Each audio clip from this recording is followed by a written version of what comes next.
As indicated, I'm Mr. Chaudhary from Chaudhary Law Office. I'm an immigration lawyer, and I've been practicing for 27 years. And I am looking forward to answering questions about your Canadian immigration matters.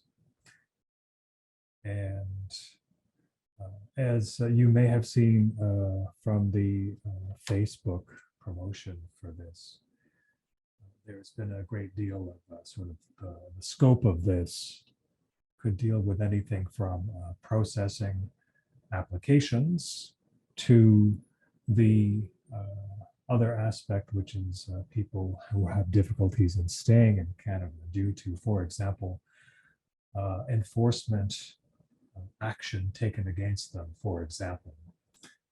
So the only question I have, and this is for people who are joining now, thank you for joining. By all means, you may have a specific immigration question. You can use the chat function to pose the question. Try not to make it too specific, because I don't want to be in a situation where you're disclosing something in an unsafe venue. But I can endeavor to answer the question in as precise a way as possible, which has to be borne out with the fact that I'm not going to get all of the facts that are relevant to a situation. So that what that may mean is I may actually infer some facts which may or may not be in the situation that you're contemplating or thinking about, especially if it's about yourself. But given the time constraints, I'd still encourage you to pose some kind of question, and I can at least give you some direction about whether you're on the right track, whether you have an issue that is serious that may merit specific legal advice, or whether this is just something of specific interest to concern that you may have in the future.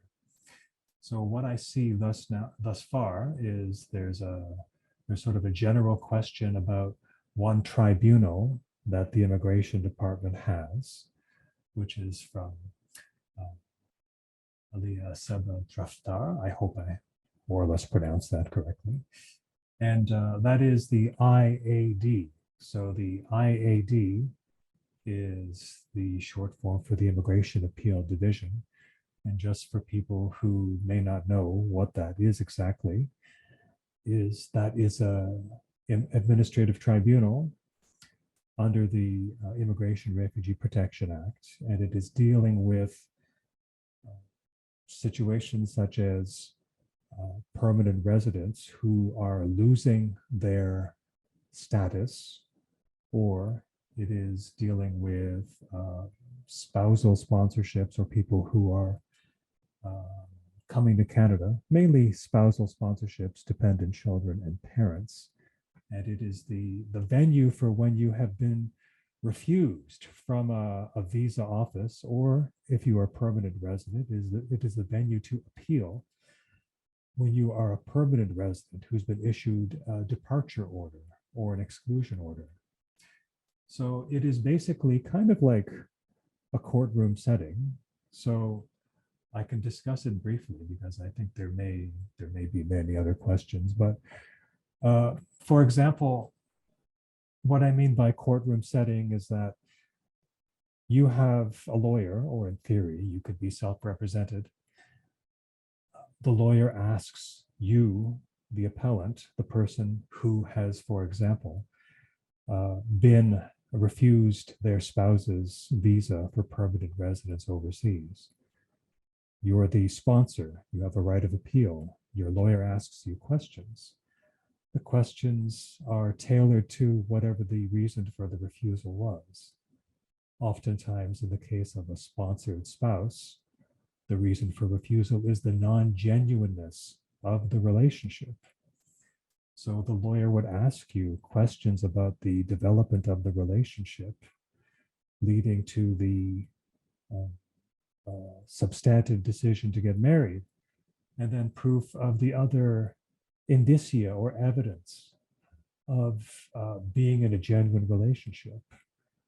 If you're a consultant, you may know of what are called the Chavez factors, and that is a sort of a framework at the Immigration Appeal Division that talks about what are typically the hallmarks of a spousal appeal that is successful. Things like ties, proof of contact, financial ties together, a child together.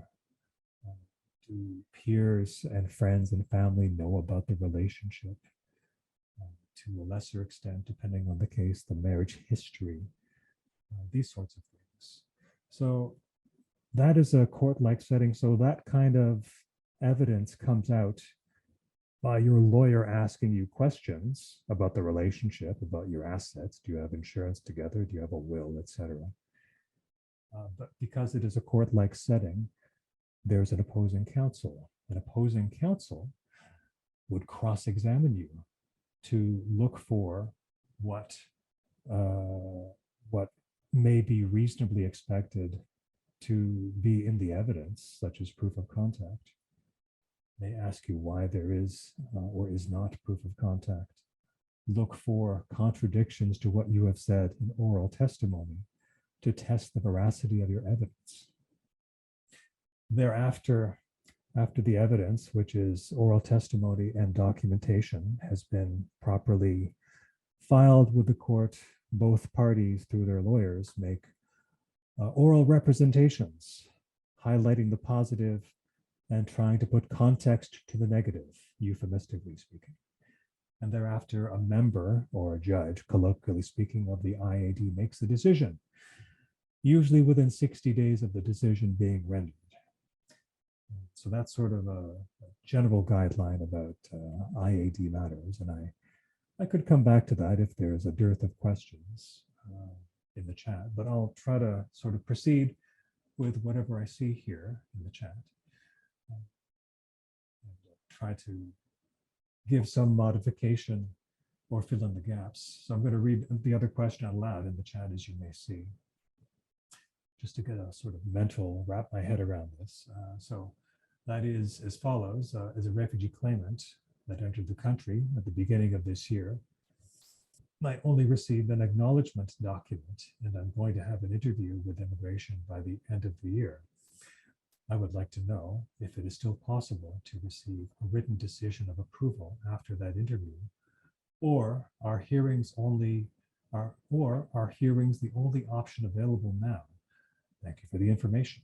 So if I try to digest the sort of crux of that question, there's a person who's in a refugee pathway in Canada, but they don't have any interview. An interview could be a hearing, but oftentimes, most of the time, a hearing is a prerequisite to a refugee decision being made, because at a hearing, that's how they test the honesty or veracity or truthfulness of your refugee story.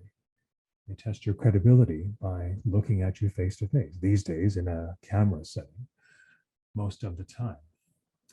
So the process is typically assessed by a member, assessing your credibility face to face or by camera. And only after that assessment of credibility would a member of the Refugee Protection Division of the Immigration Refugee Board determine whether or not you are a person in need of protection, a protected person. So I recall years ago, there was a fast track setting where it was not a formal hearing, but an interview. The closest thing I'm seeing in the recent past is that there are shorter interviews for refugee claimants when they think the claim is less complex. So it doesn't mean your claim is easier or harder. It just means that the RPD, the Refugee Protection Division, is determining that your case can be concluded in a shorter duration rather than a half a day, maybe in a quarter of a day, this sort of thing. So that's sort of some guidelines about whether or not you will have a hearing or a decision without a hearing. but you have to have a hearing these days from what I'm seeing. There's a sort of timing question I'm seeing in the chat, which is, what is the duration to receive a permanent resident from TR to PR? The temporary resident to permanent resident pathway is the question. Nobody has any idea what is the time frame for the disposition or a decision from TR to PR. As you may know, when you look at the IRCC website, www.cic.gc.ca, and you look up processing times, for the more common types of applications, you can find a processing time. So for example, you can find processing time for work permit or study permit from somebody living inside of Canada or living in India. And you can get a rough estimate. I emphasize it is a rough estimate. I do not recall if there is a specific processing time for TR to PR posted on the IRCC website, but what I think is of relevance is that one of the requirements, if I recall, is that you have to be inside of Canada. So if you have to be inside of Canada, from a policy point of view, what that means is that you were probably on a work permit because that was the cornerstone or the foundation for the TR to PR pathway. And from a policy point of view for the government, for the immigration department, what that means is that you may not have a faster processing because you're at least living and working in Canada. It's less than ideal, but there is a likelihood that the processing time will be very lengthy because the trend of the immigration department is to extend, allow the ability to extend work permits for people inside of Canada as a kind of stopgap measure to deal with, for example, delays in other types of programs and delays in processing. So the very fact that they are extending or availing people of the opportunity to extend their status means that they're going to keep you on a work permit status, despite the effect it has on sort of carrying on with your life, such as, getting PR, making it easier for you to establish yourself in Canada, this sort of thing, which is kind of unfortunate. So that I'm sort of giving you sort of a context to the fact that sometimes you will not get a specific answer about the processing time, and you may have to have other remedies to deal with the delay, which somebody can pose if that's of interest in this chat. I'll try to move on. So again, reading the next question I see is, again, this is a very specific question, and it is, my husband's spousal open work permit got refused March this year. I am in my final semester, so I'll be completing my studies in August. When can I reapply? So let me deal with that. So the question is essentially a temporary resident visa, specifically a work permit, was refused under a policy, the Spousal Open Work Permit policy. When do you reapply for this after a refusal? The traditional idea is that you reapply when you have significantly new information. However, what if you have no new information? Then you have to look at the refusal and determine, was there a mistake? Did you put in all of the required information? In other words, if you did the officer fail to consider that information? if the officer did, then refiling it may be useless because you could have had a perfectly good application that was denied. And then if you refile it, another officer may simply adopt the decision that was made by the previous officer. So in some situations, when to reapply may not be the right question. So in some cases, you may want to seek advice about whether or not to seek judicial review or leave for judicial review, which is going to federal court. There's sort of a follow-up question, which is, I want to know, can I apply for a visitor visa for my husband, as I have a graduation ceremony in October? So that's kind of a strategic question. So you have an individual who applied for their husband's open work permit, got refused. Now they're thinking, well, can I have a different application? Visitor visa. On the basis of, for example, the person graduating in Canada. It's a logical course of action. This is an issue of strategy. So you certainly can apply for a visitor visa after a spousal open work permit has been refused. It's a different purpose. So that could militate in favor of applying quickly. But there's a whole host of factors you have to keep in mind. One of them, which is key, is if you have a graduation ceremony and you want to use that as a justification for your spouse to come, what if the visitor visa processing times are very lengthy? Then the purpose of your visit, which is a very specific fixed date and time, might be overshot by the delay in the immigration department in issuing your or making a decision on the visitor visa application. So it's something to think about in terms of strategy. So let me move on because we still have time. There's some sort of unusual questions which we can try to tackle, which is a refugee claimant is in Canada and has relatives who'd like to visit the refugee claimant. Would it affect the claim of the refugee claimant if they request a visitor's visa?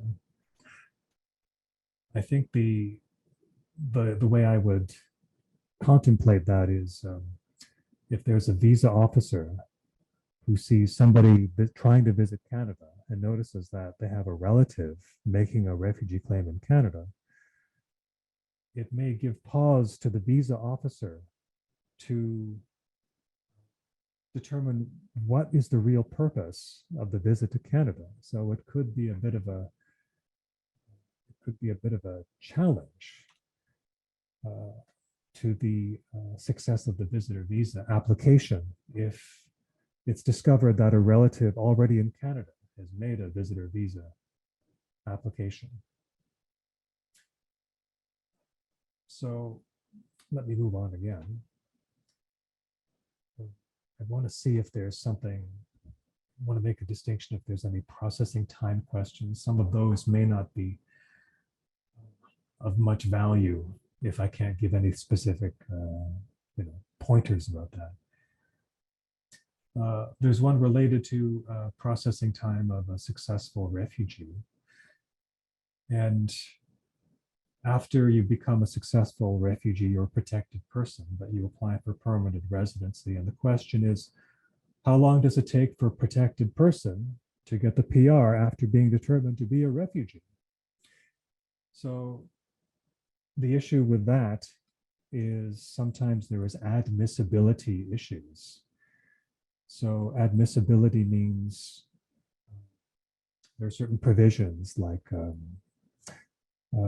typically with refugees is whether, if you're familiar with the Act, Section 34 of the Act, for example, which relates to whether they have ties to human rights violations or war crimes based on their previous employment history, perhaps for a foreign government. That means if you have a situation like that, the processing time could be inordinately long. So something to keep in mind when you're a protected person trying to file for permanent residency after the fact.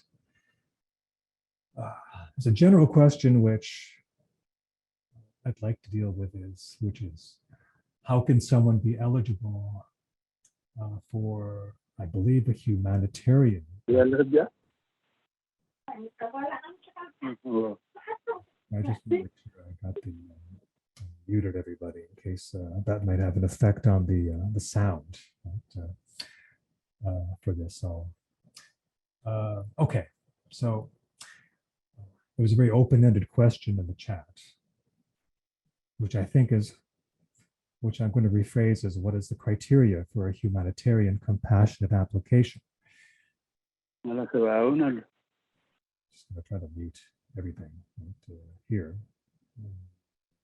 Okay, so an inside of Canada, typically an H&C, humanitarian application, is one done inside of Canada.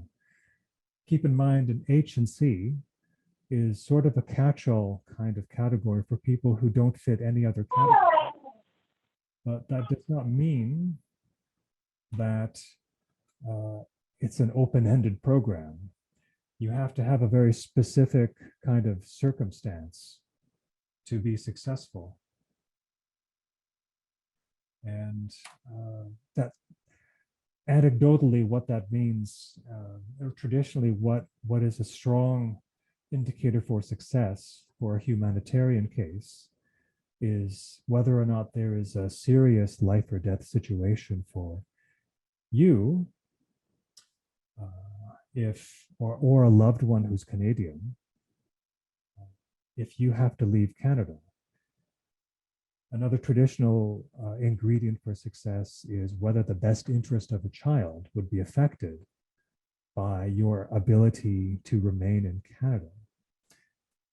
And another common ingredient is a reasonable amount of economic establishment in Canada, because you're not supposed to be a burden on the government that would disincline the immigration department to grant you permanent residence status. So those are sort of some things to think about if you're contemplating an H&C, or humanitarian compassionate application. And I see somebody's posted the link for the processing times, which is good. And I see a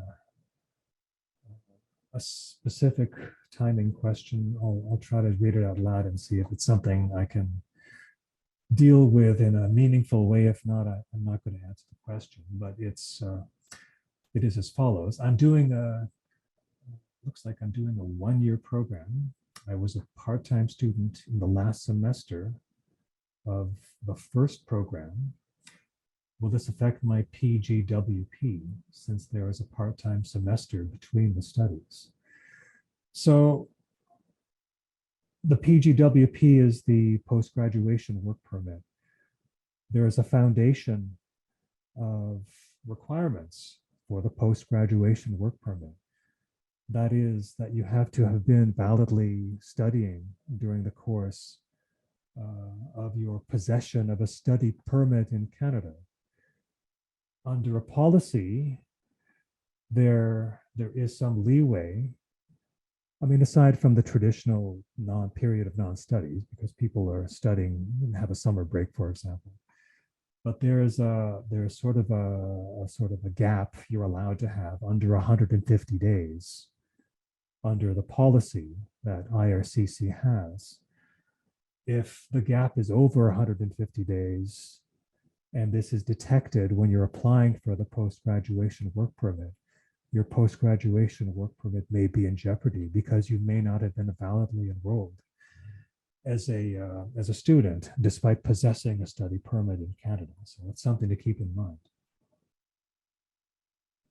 which may affect the ability to get issued the PGWP. There's a question about a sticker. I can't answer that because I don't think I can have a meaningful answer. There's a question about another one about PGWP. And so I have a 3-year PGWP.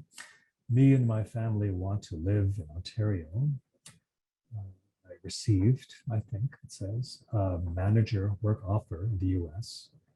Can I apply for PR under a trade agreement between the US and Canada between two countries. The issue that I have with that is which trade agreement, because there's CUSMA, which is the Canadian version of what used to be called NAFTA. That's primarily for US and Canadian citizens. So that would not appear to be your situation. You wouldn't be eligible for that. There are other treaties as well, such as the GATS, which is, and there's another one dealing with EU countries, but I don't think that, unless you know which treaty you're applying under, I don't think you can kind of take advantage of that specific one while having a PGWP, unless I'm misinterpreting the question about that, but it's a little bit ambiguous, but maybe it'll get reposted. In the meantime, let me go on. So the next one is, can a person without status in the US apply for a study permit inside the US? And I'm assuming you're meaning a study permit for Canada. So the question of whether you can apply for a Canadian study permit while you're in the United States, despite not having status in the United States, poses sort of a conundrum for the Canadian visa officer dealing with that study permit, because you've already demonstrated that you have not complied with the US visa laws by not having status in the United States. So there could very well be a valid explanation for why you do not have status in the States, but nevertheless, you will maintain the requirement of being a genuine student in Canada, but you have to make that case. In other words, it's a hurdle that may not be insurmountable, but it could be a challenge depending on what the reasons are for your lack of status in the United States. And I see there's some helpful guidelines from Aliyah in the chat about H and C applications, which is kind of nice to see. I'm just going to sort of look for any other questions here that I have. Unless I've missed a couple, if somebody could do me a favor, they can repaste their question. Unless I must have skipped over something for this.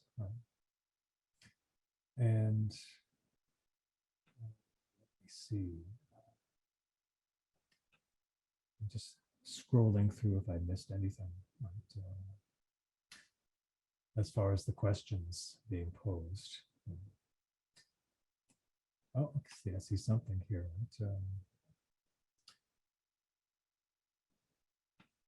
Okay, yeah, so there was some more context about the treaty-related question.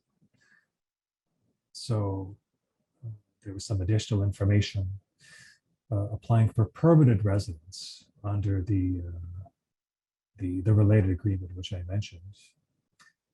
And so that's a very specific question, which I see in the chat.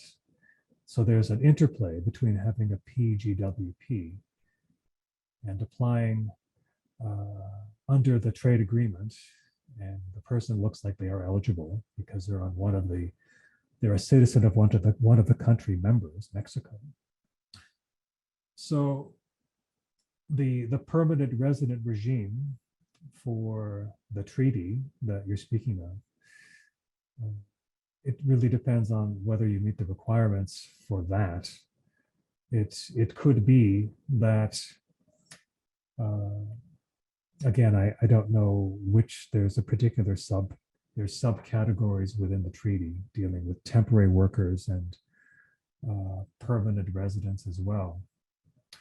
And things such as intra-company transferees. So you'd have to get the specific text of or legislation of the program you think you may qualify under, which would usually relate to having specific set of skills and experience in education, and see if that is a more viable pathway as opposed to a lengthier pathway, which would be acquiring Canadian work experience for 1 year, which would be the Canada Experience class, and then applying for permanent residency.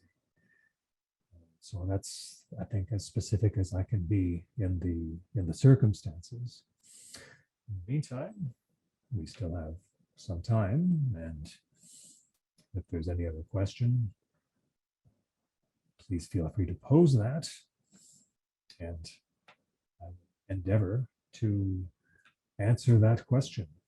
And what I see here is, where is this?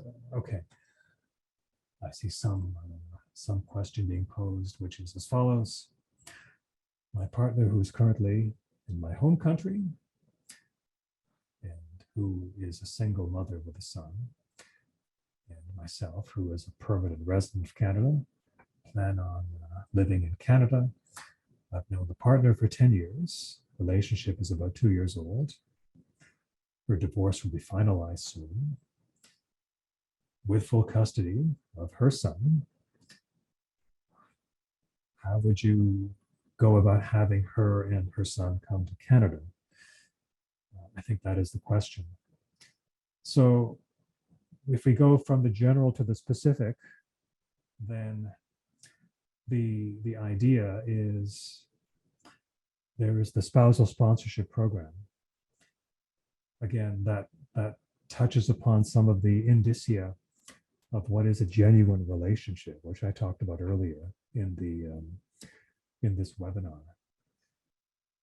The other category there are other various categories like common law, but with common law, you typically have to prove that you've lived together for 1 year before filing for common law, which is very difficult if you're not in the same country. There's also conjugal. Conjugal means you do not need to be married, but anecdotally speaking, conjugal is not recommended because it tends to be sort of a de facto program for people who cannot get married due to some legal impediment, such as maybe they're a same-sex couple and marriage is illegal. And that's oftentimes, but not always, what a conjugal application is meant to service, right, in terms of a pathway. So your best bet is get married, have a very detailed and compelling summary of development of the relationship, and have good evidence that it is a genuine relationship, and proceed from there. And if I move on, given the time constraints, which is we have Samrat posing the question. I am from Nepal. My student visa fell into a procedural fairness letter. I emailed the department and I got a mail saying to contact a nearby office. So what to do? So if you don't know what a procedural fairness letter is, for other people who may be wondering, that is a letter issued by the Immigration Department in the course of an application you filed. There's a concern detected by the Immigration Department. They want to give you the opportunity to address that concern. They typically give you a time frame of 7 days or 15 days or 30 days to respond to that concern they have. And typically, I mean, as an example, they could have a procedural fairness letter in a spousal case saying, I'm concerned you did not do one key marriage ritual as part of this marriage, so I think this marriage is fake. I'll give you 30 days to respond. Or, as maybe in this particular case, if you filed for a study permit application, the procedural fairness letter may be that you've submitted false bank statements. I'll give you 15 days to respond. But in this case, the response given by the Immigration Department was to contact an office. So that's a bit of a vague kind of situation. procedural fairness letters by the Immigration Department, they must be sufficiently detailed to give you a chance to explain what the concern is. So by definition, they must explain with some clarity what is the concern that they have and give you a chance to respond. If they fail to do that, then you may have to go to federal court because that would be a wrongful refusal, namely the failure of the Immigration Department to give you a sufficiently detailed procedural fairness letter for you to answer their concern. And there's another question related to I have done a master's in instructional technology. I'm on a work permit, but did not get a job. Can you please help? How can I find a job? So what you have to do is find somebody who's well placed to get a job. So that means find a job placement agency. That's more of a different kind of question, not really a legal question per se. So I can move on to what is posed thereafter, which is related to spousal sponsorship. So if a couple gets married in the country in which both the bride and the groom are visitors, does that wedding still need to be registered in the country of residence and country of citizenship? So there's a very specific example of that.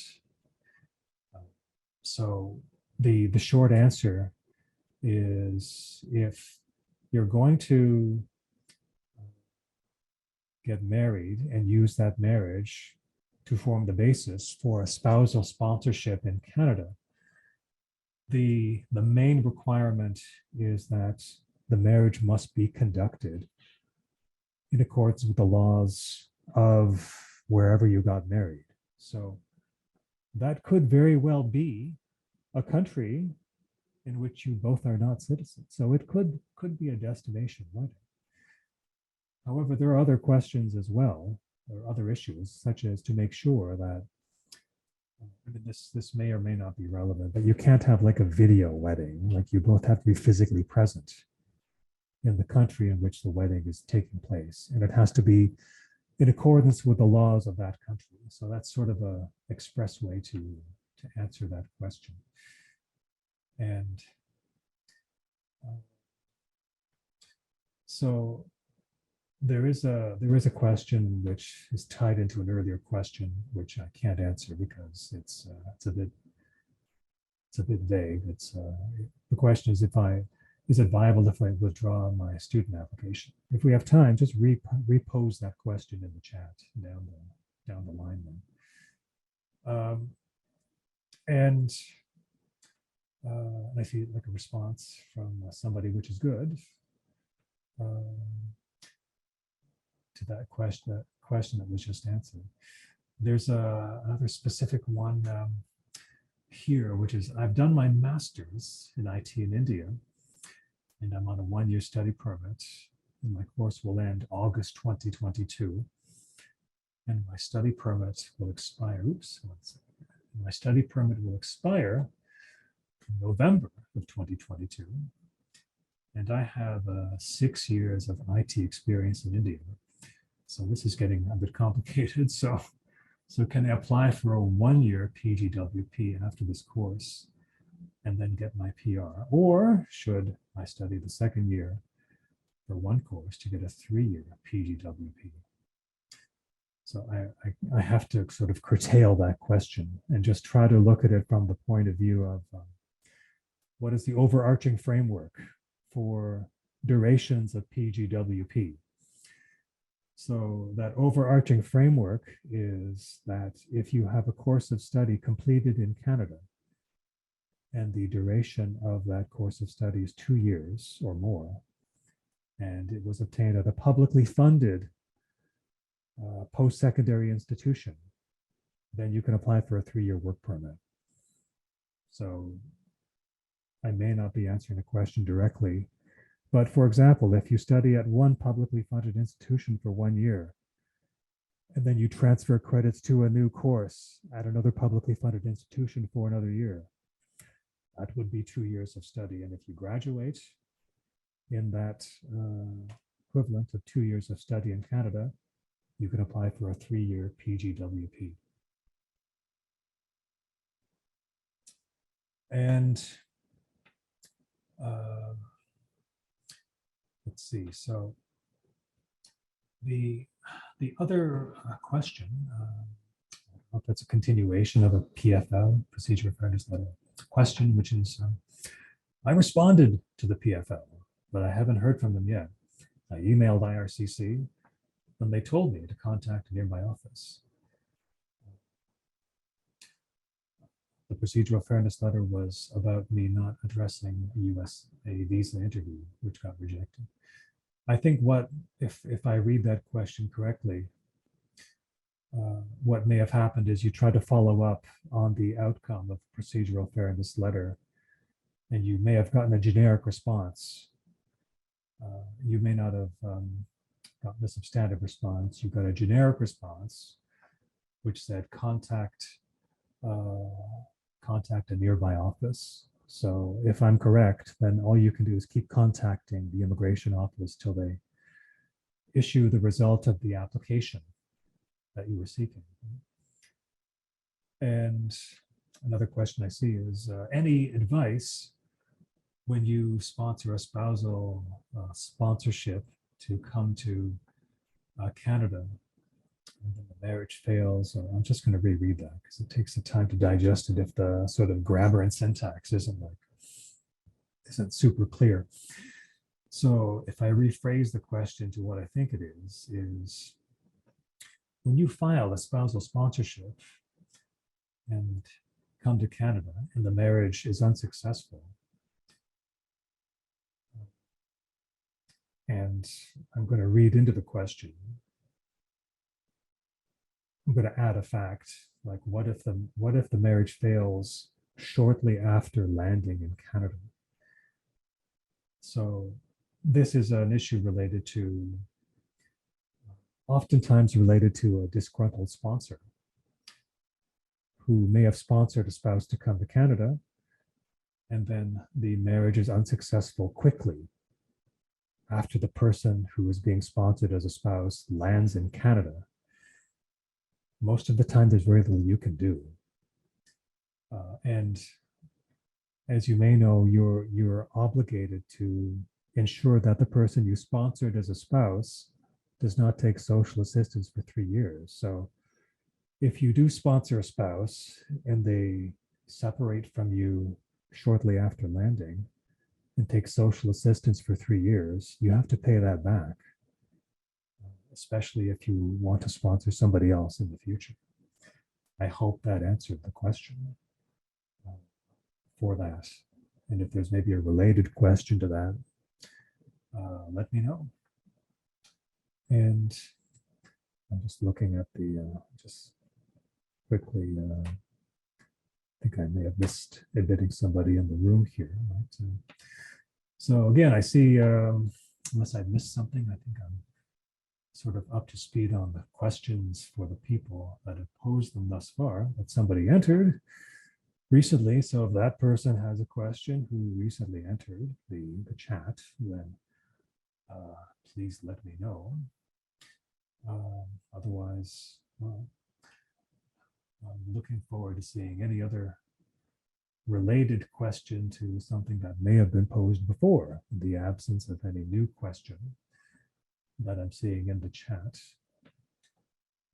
Just double check for this. Right?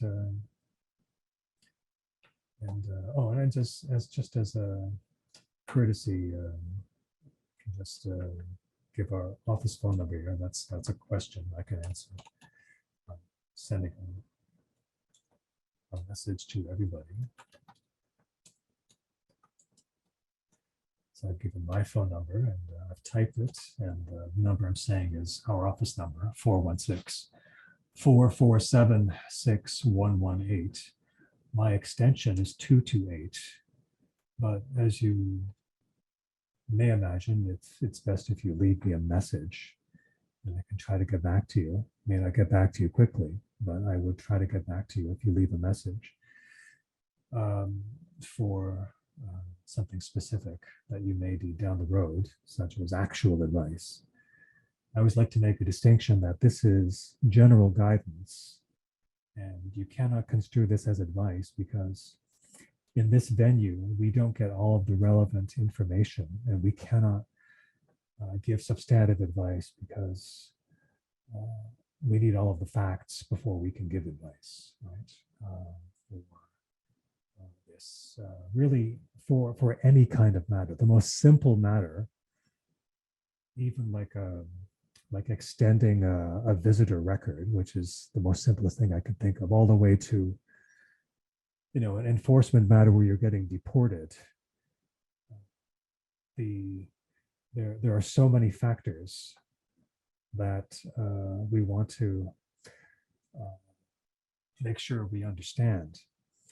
And you know, with Zoom, I always prefer to have a video conference with a person, a client, rather than on the phone, because then they understand if I look confused and vice versa. Because with law and with any endeavor, but with law in particular, the lines of communication must be so clear. We have to be understood, and we have to understand the client, and we have to take the what we determine to be the relevant facts and present them with the criteria of the law for any given type of application. So if you do look for a lawyer, if they just want to talk to you on the phone only, you should ask them to have a video conference if you're not at the same town, for example, because they have no excuse. It's the least you should ask in a situation like this, because the consequences are potentially quite serious for a lot of these types of applications. The types of cases we see in the recent past relate to what have been discussed here, such as procedural fairness letters, spousal refusals, things of that nature. And in other words, we have a lot of expertise dealing with refusals, people who may have filed the case themselves and run into some difficulty like a PFL or refusal. So you're free to file an application yourself. There's a post I made on the immigration website Quora, and the question, which has a lot of views, is, do you need a lawyer to file an immigration application? And if I recall the answer to that question, I didn't say you always need a lawyer to file an application. But there are clearly, based on my experience being a lawyer for 27 years, some cases clearly require a lawyer, and other cases may not require a lawyer. So if I talk about which ones may require a lawyer,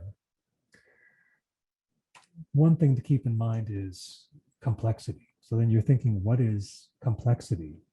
What is a complex case? For example, if we talk about a spousal case, a complex case is where there's been a divorce on one side or the other. That could make it more challenging. And if you cannot explain or give proper context to the previous relationship, which ended up in divorce, that may make your spousal case more complicated. It may lead to an interview of the spouse you want to sponsor. An interview means delay, or an interview means refusal. So that's an example of a complex application of a spousal sponsorship. Similarly, if you have a history of non-compliance with immigration laws in the past, you want to apply for something, there's more scrutiny there, and you may need legal representation. There's obvious cases where there's a criminal record and you need a very complex remedy, such as rehabilitation. So you really need a lawyer for that, or a licensed immigration consultant who's very, very comfortable doing um, that sort of thing, right? So I raise these things because um, Canada's immigration website, it strongly encourages you to apply on your own. And in my estimation, in the broad spectrum of things, there could be, based on what I'm seeing, maybe 40% of people or 30% of people could apply on their own if they have extremely straightforward facts and things of that nature. But like I said, those examples of complex applications mean you should get legal advice at the very minimum. So I see a question in the meantime. I was just kind of editorializing for a second, but the question I see here is, I'd like to sponsor my mother, who is a dependent on me, as my father passed away last year. And she has no one to take care of her back home. I'm the only son, and my only sister is also Canadian, is in Canada.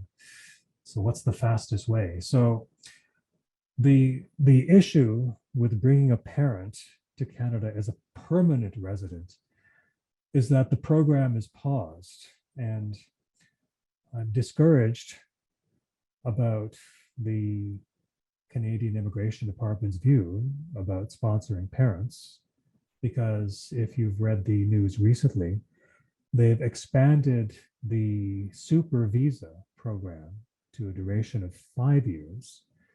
And what that means is that they're kind of encouraging you to say, well, if you love your parents so much, just have them visit Canada for 5 years.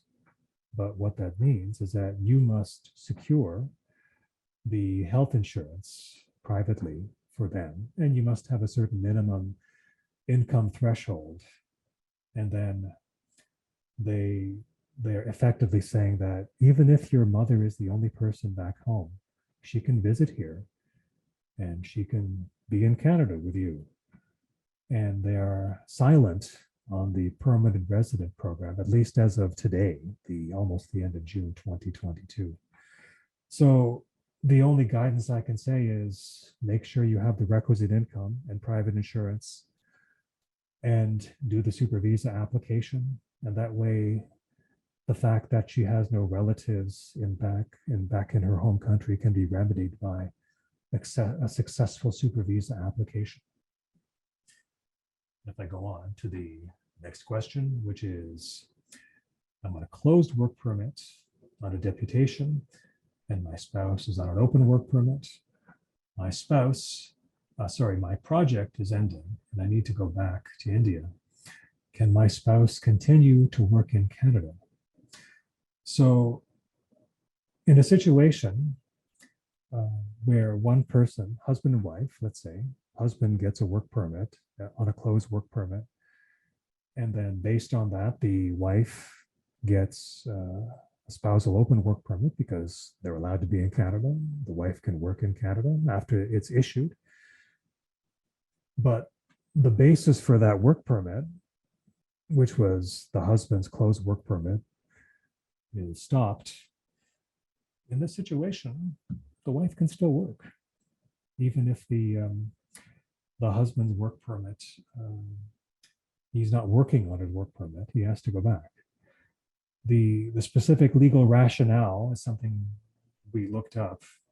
I can't explain it to you because I don't remember, but generally speaking, you can still work on that as long as the spouse who's remaining on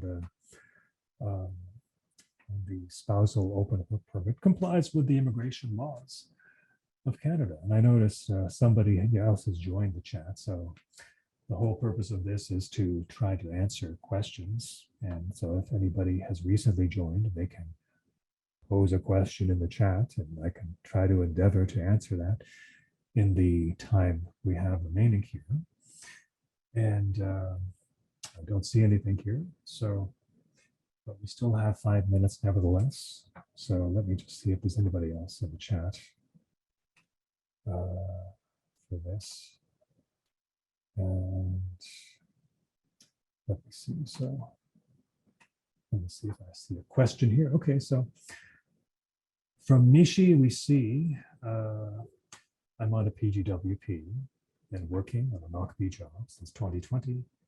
We are applying for a husband's open work permit from Sri Lanka. Can we show funds only from my Canadian bank account? Is this enough to show money from Sri Lanka as well? So basically the issue relates to whether an open work permit application can be enhanced by proof of money in Canada and Sri Lanka. So I don't want to oversimplify it, but if you are proving that you're economically established in Canada and in your home country by money being generated through legitimate means, such as employment or business, that could only help an open work permit application, basically speaking. I see something from V. Dong, which is a question related to I'd like to sponsor my parents. Canada, my parents are here. Can I apply for humanitarian? So humanitarian, if you were here earlier, I talked about how it's a very discretionary remedy. And I'm not encouraging people to apply for humanitarian and compassionate for parents who are here as visitors. I'm discouraging that, but people are not going to listen to me. So I know people are still going to do it. I've explained this to people in the past, and it could work, but only if there is some very serious concern about the parents' well-being in their home country, and very serious concern about what could happen to your parents in the home country has to be documented very, very well. Because when you file for a humanitarian case, it's almost as if it is all or nothing, because if it is refused, then you are risking enforcement action. The enforcement action may lead to the deportation of your parents, and then it would be very difficult for them to visit Canada. Not impossible, but difficult for them to visit Canada after they were deported. I'm not saying that's a guarantee, like an unsuccessful H&C leads to deportation, but you're going down a certain pathway. And you want to consider that pathway versus the one that the government is encouraging you to do, which is just have them come as visitors for 5 years under the new program. And then they can still be here. Right? The underlying policy for that is the government does not want to pay for your parents' health care because your parents did not work in Canada. I understand that's a sort of political discussion, which is sort of outside the scope of what this webinar is about. But clearly the policy changes made by the government means that they do not really want your parents to have health care. That's why the super visa has as a requirement private health care as a precondition for being approved as a long-term visitor for 5 years in Canada. So that's sort of the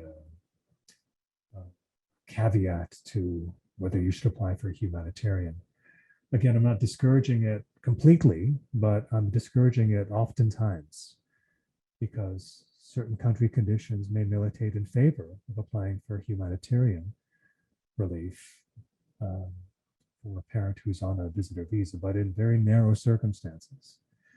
So unless there is one more question, we can always go over a couple of minutes, but I don't see any further questions. So I think I have to conclude this webinar today.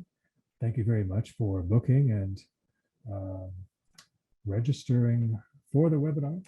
I try to have these webinars once a month just to let you know who our law firm is. It's me and two other lawyers here. The other lawyers get great reviews on Google Reviews. I like to think I'm still a good lawyer too. And we've been doing this for a long time. And like I said, I try to have these webinars every month to give a sense of what is people getting sort of misinformed based on things on internet chat groups and things of that nature. So I think it's sort of a good remedy to try to manage people's expectations and try to sort of quash rumors about things that could and could not be done. So I encourage you, if you have anybody else who wants some general guidance, then feel free to look up our website and look up for the next webinar, which is usually the last Tuesday of every month. And wherever you are, whatever time it is, I wish you a good rest of your day and have a good evening or afternoon as case may be. Thanks again and bye-bye.